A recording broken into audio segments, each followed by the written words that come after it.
অন্তর্বর্তী সরকার মানেই দুর্বল, এদের পেছনে জনসমর্থন নেই বলছেন হাফিজ উদ্দিন আহমেদ। এদিকে পাকিস্তানের সঙ্গে সংঘর্ষে বিধ্বস্ত ঘরবাড়ি ক্ষতিপূরণ চাইছে ভারতীয়রা। গত সরকার নিজেদের ভারতের কাছে সমর্পণ করেছিল বলছেন রিজভী। জানাবো আবার সন্ত্রাসী হামলা হলে উপযুক্ত জবাব দিবে ভারত বলছেন মোদি। এবং সর্বশেষ জানাবো দেশে আগের মতোই চুরি ছিনতাই চলছে বলছেন ফয়জুল করিম। এতক্ষণ শুনছিলেন সংবাদ শিরোনাম, এবারে বিস্তারিত। তবে তার আগে অনুরোধ থাকবে আমাদের চ্যানেলটি সাবস্ক্রাইব করে বেল আইকনটি ক্লিক করুন। আবার সন্ত্রাসী হামলা হলে উপযুক্ত জবাব দিবে ভারত বলছেন মোদি। পাকিস্তানকে সতর্ক করে ভারতীয় প্রধানমন্ত্রী নরেন্দ্র মোদি বলেছেন, আমাদের উদ্দেশ্য স্পষ্ট, যদি আরেকটি আক্রমণ হয় ভারত উপযুক্ত জবাব দেবে, যেমনটা জবাব দিয়েছিল 2016 সালে জম্মু ও কাশ্মীরের উরিতে সেনাঘাঁটির উপর সন্ত্রাসী হামলার পর এবং 2019 সালের পুলওয়ামা হামলার পর বালাকোটে বিমান হামলার মাধ্যমে। নরেন্দ্র মোদি বলেন, সন্ত্রাসের প্রভুরা এখন বুঝে গেছে যে ভারতের দিকে চোখ তোলার একটি পরিণতি ধ্বংস ও মহাবিনাশ। বিমান বাহিনী সেনাদের উদ্দেশ্যে তিনি বলেন, আমাদের সবসময় সতর্ক ও প্রস্তুত থাকতে হবে। শত্রুকে বারবার মনে করিয়ে দিতে হবে যে তারা এখন এক নতুন ভারতের সঙ্গে মোকাবেলা করছে। আমরা ঘরে ঢুকে মারব উল্লেখ করে তিনি বলেন, আমরা তাদের জবাব দিয়েছি। ভারতীয় সেনাবাহিনী, ভারতীয় বিমান বাহিনী এবং ভারতীয় নৌবাহিনী একসঙ্গে পাকিস্তানি সেনাবাহিনীকে পরাজিত করেছে। আমরা তাদের স্পষ্ট বার্তা দিয়েছি, পাকিস্তানে এমন কোনো জায়গা নেই যেখানে সন্ত্রাসীরা শান্তিতে থাকতে পারে। ভারতীয় সংবাদ মাধ্যম এনডিটিভি জানিয়েছে, পাকিস্তান পাঞ্জাবের আদমপুরের ঘাঁটিতে ব্যাপক হামলা চালিয়ে এটি ধ্বংস করে দেওয়ার যে দাবি করেছিল সেটি সত্য নয়।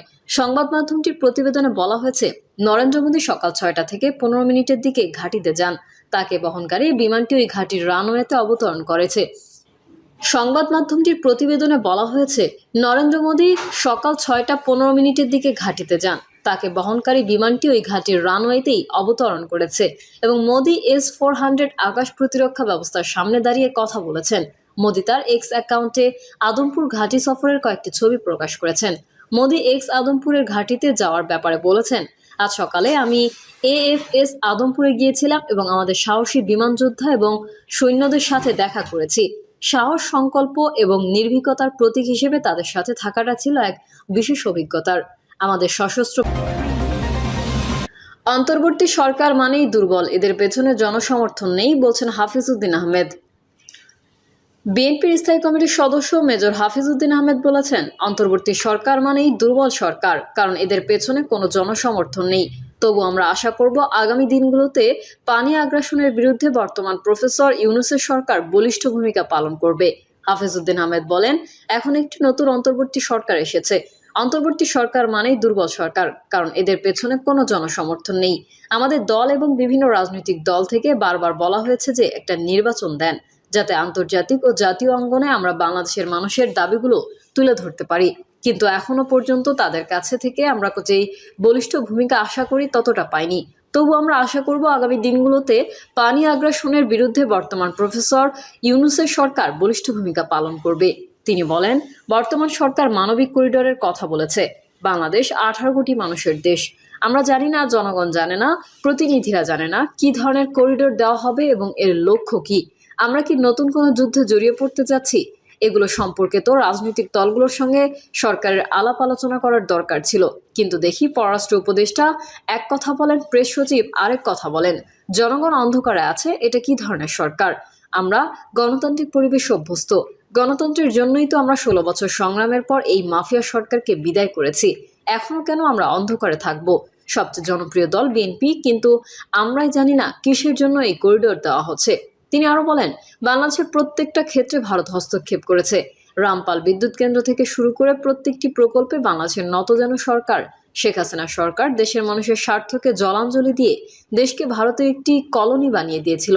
দেশের মানুষ বাধ্য হয়ে দীর্ঘদিন সংগ্রাম করে এই মাফিয়া সরকারকে। পাকিস্তানের সঙ্গে সংঘর্ষে বিধ্বস্ত ঘরবাড়ি ক্ষতিপূরণ চাইছেন ভারতীয়রা। 4 দিনের তীব্র সামরিক সংঘর্ষের অবসান হওয়ার পর পারমাণবিক অস্ত্রধারী প্রতিদ্বন্দ্বী ভারত ও পাকিস্তান এখন যুদ্ধবিরতিতে আছে। ভারত শাসিত কাশ্মীর অঞ্চলের অনেকেই সীমান্ত পারের গোলাগুলিতে ক্ষতিগ্রস্ত হওয়ার ক্ষতিপূরণ দাবি করছেন। দুই দেশ পরস্পরের সামরিক ঘাঁটিগুলোকে লক্ষ্য করে ক্ষেপণাস্ত্র ও ড্রোন হামলা চালায়, যার ফলে প্রায় 70 জন বেসামরিক নাগরিক নিহত হয়। এ সময়ে শত শত গ্রামবাসী তাদের বাড়িঘর ছেড়ে পালিয়ে যান। পরে ফিরে এসে তারা দেখেন অনেকের বাড়ির ধ্বংস হয়ে গেছে বা ছাদ উড়ে গেছে।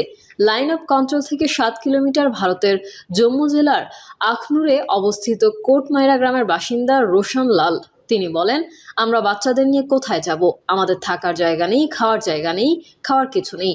47 বছর বয়সী রোশন জানান, গোলাবর্ষণে তার বাড়িটি আর বাসযোগ্য নয়। তিনি বলেন, আমি প্রধানমন্ত্রী নরেন্দ্র মোদী সরকারের কাছে বিচার চাই। আমাদের ক্ষতি গত সরকার নিজেদের ভারতের কাছে সমর্পণ করেছিল, বলছেন রিজভী। গত সরকার নিজেদের ভারতের কাছে সমর্পণ করেছিল, তাদের বিরুদ্ধে কথা বললে তারা মানতে পারত না বলে মন্তব্য করেছেন বিএনপির সিনিয়র যুগ্ম মহাসচিব রুহুল কবির রিজভী। রিজভী বলেন, শেখ হাসিনা রামপাল বিদ্যুৎ কেন্দ্র করতে দিল্লির কাছে এমনভাবে আত্মনিবেদন করেছিলেন, সেই আত্মনিবেদন থেকে তিনি ফিরে আসতে চাননি। তিনি সেটা করলেন এবং তার এফেক্ট শুরু হয়েছে। এর যে বর্জ্য নদীতে পড়ছে, দিনকে দিন নদীগুলোর পরিস্থিতি খারাপ হচ্ছে। সামগ্রিকভাবে আমরা ভয়ঙ্কর এক প্রাকৃতিক বিপর্যয়ের দিকে যাচ্ছি।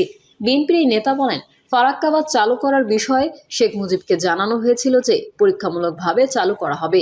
তখন শেখ মুজিব অনুমতি দিলেন। সর্বনাশ সেদিনই হয়ে গেছে। এরপর আর তারা মনেই করেনি বাংলাদেশের সাথে কথা বলা দরকার। ন্যাশনাল ইন্টারেস্ট যে কোনো আগ্রাসনের বিরুদ্ধে মাওলানা হামিদ খান ভাসানী, শহীদ রাষ্ট্রপতি জিয়াউর রহমান, দেশনেত্রী বেগম খালেদা জিয়া এবং আমাদের ভারপ্রাপ্ত চেয়ারম্যান তারেক রহমান কথা বলেছেন বলে জানান তিনি। আবার সন্ত্রাসী হামলা হলে উপযুক্ত জবাব দিবে ভারত, বলছেন মোদি। পাকিস্তানকে সতর্ক করে ভারতীয় প্রধানমন্ত্রী নরেন্দ্র মোদি বলেছেন, আমাদের উদ্দেশ্য স্পষ্ট, যদি আরেকটি আক্রমণ হয় ভারত উপযুক্ত জবাব দেবে। যেমনটা জবাব দিয়েছিল 2016 সালে জম্মু ও কাশ্মীরের উরিতে সেনাঘাঁটির ওপর সন্ত্রাসী হামলার পর এবং 2019 সালের পুলওয়ামা হামলার পর বালাকোটে বিমান হামলার মাধ্যমে। নরেন্দ্র মোদি বলেন, সন্ত্রাসের প্রভুরা এখন বুঝে গেছে যে ভারতের দিকে চোখ তোলার একটি পরিণতি ধ্বংস ও মহাবিনাশ। বিমান বাহিনী সেনাদের উদ্দেশ্যে তিনি বলেন, আমাদের সবসময় সতর্ক ও প্রস্তুত থাকতে হবে। শত্রুকে বারবার মনে করে দিতে হবে যে তারা এখন এক নতুন ভারতের সঙ্গে মোকাবেলা করছে। আমরা ঘরে ঢুকে মারব উল্লেখ করে তিনি বলেন, আমরা তাদের জবাব দিয়েছি। ভারতীয় সেনাবাহিনী, ভারতীয় বিমান বাহিনী এবং ভারতীয় নৌবাহিনী একসঙ্গে পাকিস্তানি সেনাবাহিনীকে পরাজিত করেছে। আমরা তাদের স্পষ্ট বার্তা দিয়েছি, পাকিস্তানে এমন কোনো জায়গা নেই যেখানে দেশে আগের মতোই চুরি ছিনতাই চলছে, বলছেন ফয়জুল করিম। দেশে আগের মতোই চুরি ছিনতাই চলছে বলে মন্তব্য করেছেন ইসলামী আন্দোলনের নায়েবে আমির মুফতি মোহাম্মদ ফয়জুল করিম। মোহাম্মদ ফয়জুল করিম বলেন, ফ্যাসিস্ট আওয়ামী লীগ সরকারের সাবেক প্রধানমন্ত্রী শেখ হাসিনা 15 বছর ক্ষমতায় থেকে ভারতের সঙ্গে গোলামি চুক্তি করে গেছেন। আমাদের চট্টগ্রাম বন্দরে ভারতের জাহাজ এলে বিনা শুল্কে তাদের মাল আগে খালাস হতো।